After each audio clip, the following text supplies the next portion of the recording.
Saudi আরবের রেসিপিতে চলে গেলাম। এটা একটা সৌদি আরবের জনপ্রিয় খাবার। আসসালামু আলাইকুম। আজকে আমি সৌদি আরবের খাবসা বানাবো। এই জন্য চুলায় একটা পাতিল বসিয়ে 1 টেবিল চামচ ঘি দিয়ে, ঘিটা একটু গরম হয়ে আসলে এর ভিতরে দিয়ে দেব 1 কাপ পরিমাণে কিশমিশ আর 1 কাপ কাজু বাদাম। ঘির ভিতরে ভালো করে ভেজে এগুলো তুলে নেব।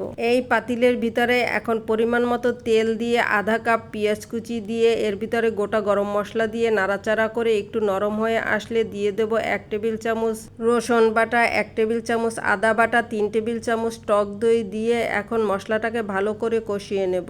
এর ভিতরে আমি দিয়ে দেব 2 টেবিল চামচ গুঁড়া মরিচ, 1 চা চামচ জিরা গুঁড়া দিয়ে মশলাটাকে খুব ভালো করে কষিয়ে নেব যতক্ষণ পর্যন্ত না একদম তেলটা ভেসে ওঠে। পরিমাণ মতো লবণ দিয়ে দেব। অন্যদিকে আমি খ্যাপসা বানানোর জন্য মুরগিগুলোকে 4 পিস করে নিয়েছি আর এভাবে মাঝখান দিয়ে কেচে কেচে দিয়েছি যাতে মশলা ভালো করে ঢুকে যায়। মুরগিগুলো ধুয়ে পরিষ্কার করে এখন এই মশলার ভিতরে দিয়ে 2 কাপের মতো পানি দিয়ে দেব যাতে মুরগিটা সেদ্ধ হয়। খাবসা বানানোর জন্য আমি 1 কেজি বাসমতি চাল নিয়েছি, এটাকে 1 ঘন্টা ভিজিয়ে রেখেছি। চাইলে চিনি গুঁড়া চাল দিয়েও রান্না করা যায়, তবে বাসমতি চাল দিয়ে রান্না করলে দেখতে সুন্দর লাগে। ফাঁকে কয়েকবার আমি মাংসগুলোকে উল্টিয়ে পাল্টিয়ে দিয়েছি, ঝোলটাও একদম শুকিয়ে এসেছে আর মাংসগুলো অনেকটা সেদ্ধ হয়ে আসছে। এখন সব মাংসগুলোকে আমি তুলে নেব।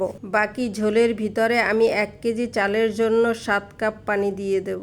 চালটা 1 ঘন্টা ভিজানো হয়ে গিয়েছে। এখন চালটাকে আমি খুব ভালো করে পরিষ্কার করে ধুয়ে নিয়েছি।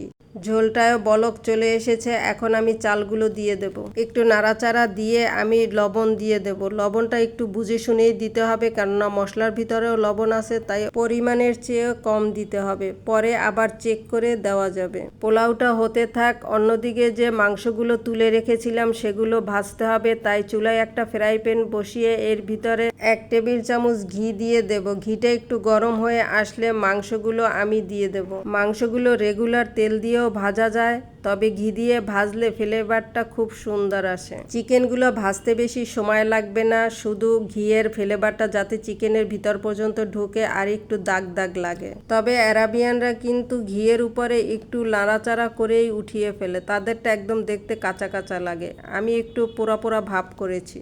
এদিকে আমার পোলাও রান্না করা হয়ে গিয়েছে। উপর থেকে 1 টেবিল চামচ ঘি ছড়িয়ে দিয়ে নামিয়ে ফেলবো। আরবদের মতো সাজানোর জন্য বড় একটা প্লেটে আমি ফয়েল পেপার দিয়ে এখন এর ভিতরে পোলাওগুলো আগে দিয়ে দেব।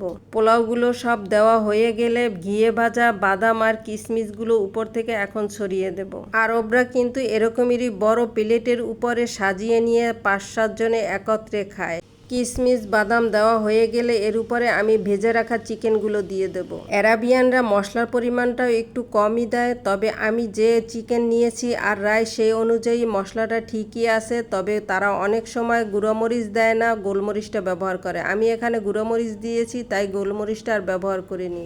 তৈরি হয়ে গেল আমার আরাবিয়ান খাবসা। ঘিয়ের ভিতরে চিকেনগুলো একটু পোড়া পোড়া ভাব করেছি, এখন এত সুন্দর একটা ফ্লেভার আসতেছে। চিকেনগুলো আমি ইচ্ছে করেই এভাবে একটু পোড়া পোড়া বানিয়েছি।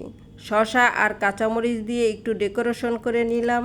এখন গরম গরম খাওয়ার পালা। খুবই মজার একটা রেসিপি, আপনারাও বাসায় ট্রাই করতে পারেন। আরাবিয়ান খাবসা রেসিপি আপনাদের কাছে কেমন লাগলো? ভালো লেগে থাকলে লাইক কমেন্ট শেয়ার করতে ভুলবেন না। আপনাদের সাপোর্টই আমাকে অনেক দূর এগিয়ে নিয়ে যাবে। সবাই ভালো থাকবেন। দেখা হবে আবার কোনো নতুন রেসিপিতে। আল্লাহ হাফেজ। আসসালামু আলাইকুম।